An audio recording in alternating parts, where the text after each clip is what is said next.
بسم اللہ الرحمن الرحیم الصلاۃ والسلام علی رسول الکریم وخاتم النبیین صلی اللہ علیہ وآلہ وسلم۔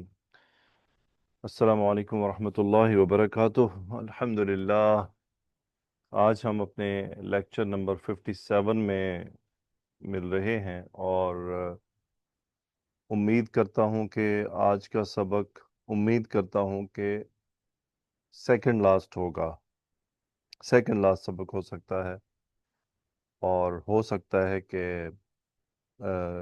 یعنی ایک دو اور ہوں، یا ہو سکتا ہے ایک اور۔ الحمدللہ بفضل اللہ تعالی ہم نے اپنا سفر شروع کیا، اور سفر کے دوران کافی کچھ ہم نے سیکھا۔ هذا من فضل ربنا۔ اور قرآن مجید کی تفہیم کے لیے جتنا ہم نے سیکھا ہے یہ الحمدللہ کافی ہے۔ قرآن مجید کی تفہیم کے لیے میں بار بار تفہیم لفظ کو اوپر فوکس کر رہا ہوں کسی وجہ سے۔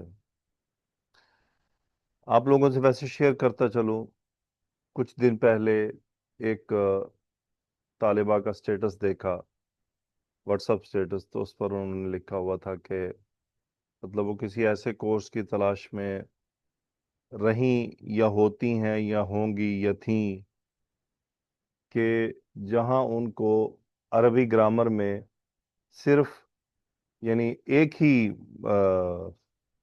یعنی وہی کورس کرنا پڑے اور انہیں کوئی دوسرا کورس نہ کرنا پڑے، وہ ایک کورس انہیں کافی رہ جائے۔ کسی بھی طالب علم کی بیسک یعنی جس نے کبھی زندگی میں اس کا عرب سے واسطہ نہ رہا ہو، عربی کتابوں سے تعلق نہ رہا ہو، تو اسے جب عربی کورسز کرنے ہیں تو پھر یہ چیز ذہن میں نہیں رکھنی۔ اگر ہم کتابوں پر بھی جائیں، کتابوں پر یعنی عربی گرامر کی کتابوں پر، چاہے وہ عربی میں لکھی گئیں یا اردو میں لکھی گئیں،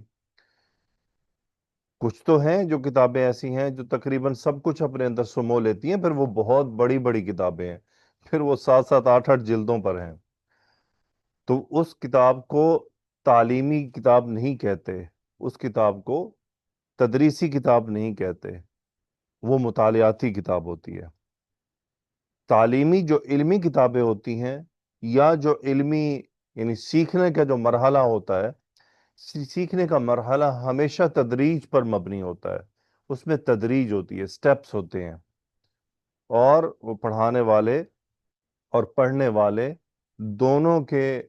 دونوں کا ایک بیسیکلی مکس ہوتا ہے کہ پڑھانے والا کس درجے کا ہے اور جو پڑھنے والے ہیں وہ کس درجے کے ہیں، تو وہ دونوں مل کر ایک ترتیب بناتے ہیں۔ تو یہ ڈیپینڈ کرتا ہے کہ پڑھانے والا کن کو پڑھا رہا ہے اور پڑھنے والے کون ہیں، تو اس حساب سے وہ اس کے درجے طے کرتا ہے کہ مجھے ان کو اس تدریجی سٹیپس میں لے کر جانا ہے۔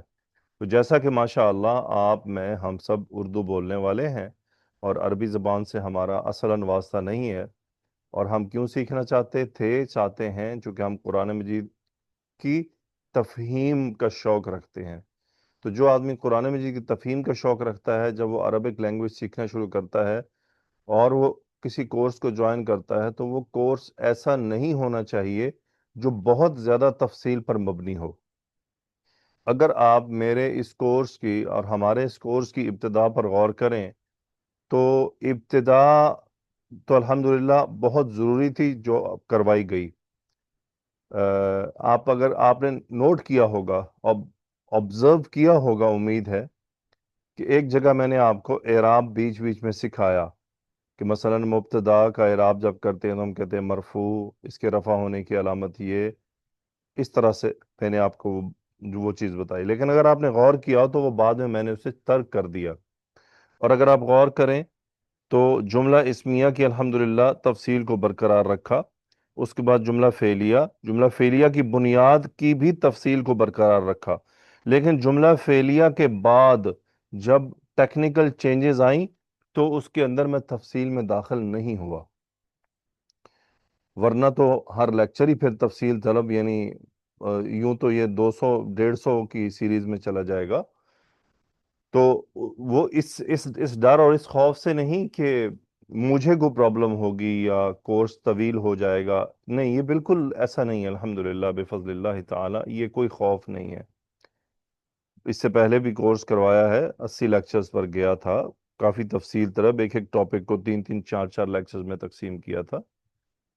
سو لیکن انسان تجربے سے سیکھتا ہے، تو میں نے اپنے تجربے میں اس بات کو آبزرو کیا کہ جو ہمارے پاس طالب علم پڑھنے آتے ہیں یا پڑھ رہے ہیں، وہ تمام وہ ہیں جو قرآن مجید کی تفہیم کا شوق رکھتے ہیں، اور اس کے اندر جو استطاعت ہے سیکھنے کی، اس کے اندر مسئلہ یہ ہے کہ ہمارے پاس بزرگ خواتین بھی آتی ہیں، بزرگ طالب علم بھی آتے ہیں، اور ایسے طالب علم بھی ہوتے ہیں جن کو بعض اوقات چیز سمجھنے میں مشکل ہوتی ہے، اور کچھ ایسے طالب علم بھی ہوتے ہیں جن کا دور دور سے بھی عربی زبان سے کبھی زندگی میں واسطہ نہیں رہا ہوتا۔ تو یہ کورس یا یہ ترتیب یقیناً صرف ان لوگوں کے لیے نہیں ہے کہ جو نوجوان ہیں اور ماشاءاللہ بہت ذہین ہیں، اللہ تعالیٰ نے بہت زیادہ ملکہ عطا کیا ہے، ان کو ذہانت عطا کی ہے، ان کو نعمت دی ہے خاص طور پر، تو یقیناً یہ کورس صرف ان کے لیے نہیں ہے۔ یہ کورس یا یہ جو ترتیب رکھی گئی، یہ ہر اس آدمی کے لیے ہے جو اردو سمجھ سکتا ہے، اردو پڑھ سکتا ہے، اور وہ یعنی اس قابل ہے، چاہے وہ بیمار ہے، اللہ اسے صحت عطا فرمائے، چاہے وہ عمر کے کسی بھی حصے میں ہے، یعنی اس کو ان چیزوں کو سمجھنے میں تکلیف نہ ہو، اس بات کو مد نظر رکھا گیا ہے۔ تو جن لوگوں کو مزید کا شوق ہے تو وہ یہ بات ذہن میں رکھیں، مجھ سمیت، کہ یہ علم ہے، اور یہ علم ایک سمندر ہے، اس کی کوئی انتہا نہیں ہے۔ یہ سوچنا کہ کوئی ایک ایسا کورس ہو جس میں سب کچھ مل جائے، یہ ممکن نہیں ہے، یہ ہونے نہیں والا، اور یہ کبھی ہوگا بھی نہیں آگے چل کر بھی۔ ہر کورس، ہر سٹڈی، ہو سکتا ہے وہ جو آگے بڑھنا چاہتے ہیں وہ ان کو عربک گرامر کو بار بار پڑھنا پڑے۔ دیکھیں یہ بات آپ تمام طالب علم اور میں، ہم سب یہ ذہن میں رکھیں، اگر ہم عربک گرامر میں آگے بڑھنا چاہتے ہیں، النحو والصرف میں، تو پھر ہمیں ملٹیپل کورسز کرنے ہوں گے، ہمیں ملٹیپل کتابوں کو پڑھنا ہوگا، یہ لازمی ہے، اس کے بنا کوئی چارہ نہیں ہے، اور عین ممکن ہے کہ ایک ہی موضوع کو بار بار پڑھنا پڑے آپ کو۔ تو یہ جب ہم کسی چیز میں ایکسپرٹیز حاصل کرنا چاہتے ہیں، مہارت حاصل کرنا چاہتے ہیں، تو پھر وہ ایک بار نہیں ہوتا، وہ پھر بار بار کرنا پڑتا ہے۔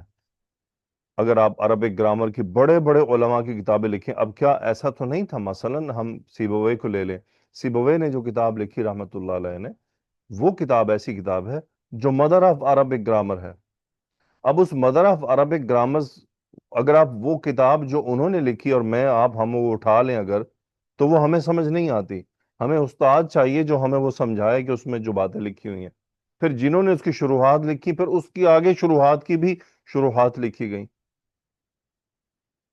تو یہ بات اس علم کے اندر ضروری ہے کہ ایک عالم نے ایک کتاب لکھی، ایک تشریح کی، ہو سکتا ہے انہوں نے کچھ چیزیں ان کی نظر میں زیادہ اہمیت نہیں رکھتی تھی، یا جو ان کے سامنے جن لوگوں سے وہ مخاطب تھے ان لوگوں کا کیا یعنی مقام تھا، انہوں نے اس حساب سے ایکسپلینیشن کی چیزوں کی، اور بعض چیزوں کو انہوں نے چھوڑ دیا۔ لیکن دوسرے عالم ہیں، وہ اپنی کتاب میں ان چیزوں کا تذکرہ کرتے ہیں جو گزشتہ عالم نے کی ہیں، اور کچھ چیزیں وہ چھوڑ دیتے ہیں۔ تو یہ چلتا رہتا ہے، یہ اس پارٹ آف نالج۔ تو اس کے لیے ہمیں تیار رہنا چاہیے، اور یہ کبھی بھی نہیں اس طرح سے نہیں سوچنا چاہیے کہ آپ کو یا مجھے کوئی ایسا کورس چاہیے جہاں مجھے سب کچھ مل جائے۔ نہیں، ایسا نہیں ہے، سب کچھ کہیں بھی موجود نہیں ہے، کہیں نہ کہیں اس کی تفصیل، یعنی پھر اس کا مطلب اگر میں یہ فیصلہ کر لوں کہ میں آپ کو عربی زبان اس طرح سے پڑھاؤں گا کہ میں سب کچھ ہی پڑھا دوں اس کے اندر، جو عربک گرامر کی یعنی میدان میں جو کچھ موجود ہے۔ اب یوں ہی لے لیں، مثلا مثنی اسم کو لے لیں، اب مثنی اسم کے اوپر 5 7 لیکچر بن سکتے ہیں، تو مجھے بتائیں، میں اگر 5 7 لیکچر مثنیٰ پہ لگا دوں گا تو کون پڑھے گا، کون سیکھے گا؟ کیا ہم یا میں یا ہم جو لوگ یہ کام کر رہے ہیں، اور جو لوگ، تو وہ یہ تو نہیں چاہتے کہ لوگوں کے لیے یہ مشکل ہو جائے؟ قرآن مجید سے کنیکٹ کرنا ہے نا، کوئی تحقیقاتی کام تو نہیں شروع کیا، قرآن مجید سے کنیکٹ کرنا ہے۔ جب ہم قرآن مجید سے کنیکٹ کر رہے ہوتے ہیں تو پھر ہمیں بہت ساری چیزوں کو مد نظر رکھنا ہوتا ہے۔ البتہ جو تفصیل اور تشریح اور شرح اور آگے مزید ڈیٹیل اور مزید سٹڈی کے شوقین ہیں، وہ ہمارے چینل سے جڑے رہیں انشاءاللہ فیوچر میں یعنی مستقبل میں ضرور بے ضرور تدریجی طور پر اس کا تفصیلی کام مزید بھی ہوگا، جس کے اندر مزید تشریح، مزید شرح موجود ہوگی، تو وہ آگے مزید بھی انشاءاللہ سیکھیں گے، اور بہت کچھ انشاءاللہ فیوچر میں آنے والا ہے۔ اللہ تعالیٰ سے صحت، تندرستی اور توفیق کی دعا ہے۔ اللہ تعالیٰ مجھے، آپ کو، ہم سب کو عطا فرمائے۔ شکریہ، آپ نے کچھ وقت دیا اور میری بات کو امید ہے سمجھا بھی ہوگا۔ تو آج ہم جو چیز سیکھیں گے یہ کچھ افعال ہیں، یہ کچھ گروپ ہیں۔ یہاں پر آج ہم 2 گروپ سیکھیں گے انشاءاللہ۔ قرآن مجید میں گو کہ ان کا بہت زیادہ استعمال نہیں ہے، بہت زیادہ سے مراد یہ ہے کہ سینکڑوں پر بات نہیں جانتی، گنتی کی بات ہے، لیکن بہت اہم ہے۔ پہلا گروپ ہم پڑھنے لگے ہیں، یہ ہے افعال المدح والذم، یعنی کسی کی تعریف کرنا اور برائی کرنا، برا کہنا، دونوں۔ ان دونوں میں کچھ اور افعال بھی موجود ہیں، لیکن قرآن مجید میں صرف 2 افعال استعمال ہوئے ہیں، اور میں نے آبزرو کیا ہے کہ عربک لینگویج میں بھی زیادہ تر یہ 2 ہی استعمال ہوتے ہیں۔ ایک ہے نعمہ اور دوسرا ہے بئسا۔ یہ دونوں فعل ماضی کہلاتے ہیں، اور ان کا اور کوئی صیغہ نہیں ہے، نہ ان سے فعل مضارع بنتا ہے، نہ ان سے فعل امر بنتا ہے۔ البتہ ان کا مؤنث ضرور آ سکتا ہے، نعمت اور بئست ماضی میں آئے گا، بس یہ مذکر اور مؤنث کو کنورٹ ہوں گے۔ اس صورت میں اس سبب چونکہ ان کا نہ ماضی، ان کا نہ مضارع ہے، نہ امر ہے، تو صرف ماضی ہے، تو ان کو جامد کہتے ہیں۔ جامد یعنی یہ افعال کیسے ہیں؟ جامد ہیں، جامد افعال ہیں۔ جامد سے مراد کیا ہو گیا کہ ان کا نہ مضارع ہے، نہ ان کا امر ہے، اور نہ ہی ان کے مزید کوئی صیغے ہیں، تو یہ جامد ہیں، پکے ہیں، بس جیسے نظر آ رہے ہیں ایسے ہی ہیں۔ نعمہ، بئسا، دونوں کیا ہے؟ ماضی، دونوں ہی ماضی ہیں۔ اوکے جی، اب مزید اس کی ایک اور تشریح پہ آپ کے سامنے ایک جملہ لکھتا ہوں، نعم الرجل زید، یعنی اب اس کا ترجمہ کیا ہے؟ بیسیکلی سلیس ترجمہ یہ ملے گا، زید اچھا آدمی ہے۔ نعم الرجل زید، یعنی آدمی اچھا ہے۔ کون سا آدمی؟ زید، یعنی زید اچھا آدمی ہے۔ اب اس میں جو الرجل ہے یہ نعمہ کا فاعل ہے، اور زیدن کو گرامیٹیکلی کہیں گے مخصوص بالمدح، یعنی ایسا اسم جسے مدح کے لیے خاص کیا گیا ہو، اور جو اس کا فاعل ہے اس کا معرف باللام ہونا ضروری ہے۔ اگر معرف باللام نہیں ہوگا تو پھر اس صورت میں ضمیر ہو سکتی ہے۔